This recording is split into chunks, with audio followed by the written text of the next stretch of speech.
Hi guys, Jess here. So today I just really wanted to do a quick propagation update. A couple of you asked for it for a 3-month propagation update. So if you haven't checked out the other previous videos, go check out how to propagate succulents and also the 1-month and 2-month checkups. So really I feel like this garden's grown quite a bit. My clear tray that I separated all the babies from, those have just taken off completely and they look amazing. The propagation tray with the leaves that I laid down really hasn't changed a lot from last month to this month, but I'll show you it anyway. I guess I've probably pulled a couple of things out. Okay, so here is the tray that I was talking about that I took cuttings from where they made doubles and separated them out. Like, look how much this Pearl von Nürnberg and Echeveria frills have grown. I couldn't say that. Like, they're touching each other. They were pretty separated. So I did add like a couple of things, but really not a ton. But as you can see, like, here are the ones that I separated it in the how to fix stalled succulents. These Echeveria liliacenas, they're doing really well. They're all about the size of a quarter right now. So yeah, I just wanted to show you guys this really quick, kind of show you what they're doing. Here are the really small babies that I didn't think were gonna make it, but they're looking pretty good. And here's my leaf propagation tray. As you can kind of see, not a lot has changed. I've taken off the leaves from a lot of these purple succulents, and you can see them kind of laying in the bed there.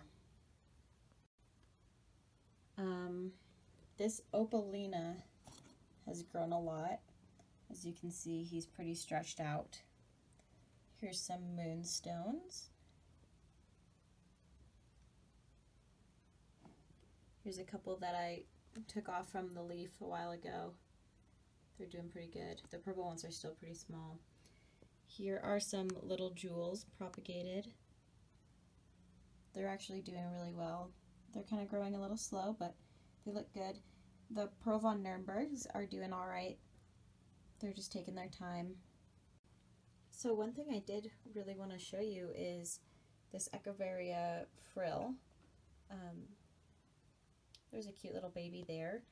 Now these ones didn't grow, and actually from a lot of my research later after I started propagating these, I saw that Echeveria frills really don't like to grow from leaf, but I did have success with it in that other tray that I showed you that grew a lot. So I don't think it's impossible, obviously, since I grew one, but I definitely think the success rate is much lower than something like Pearl von Nürnberg or this little jewel, etc. So yeah, as always, leave questions and comments below. If you haven't already, please subscribe to our channel so you don't miss anything else, and go ahead and give this video a thumbs up if you thought it was helpful.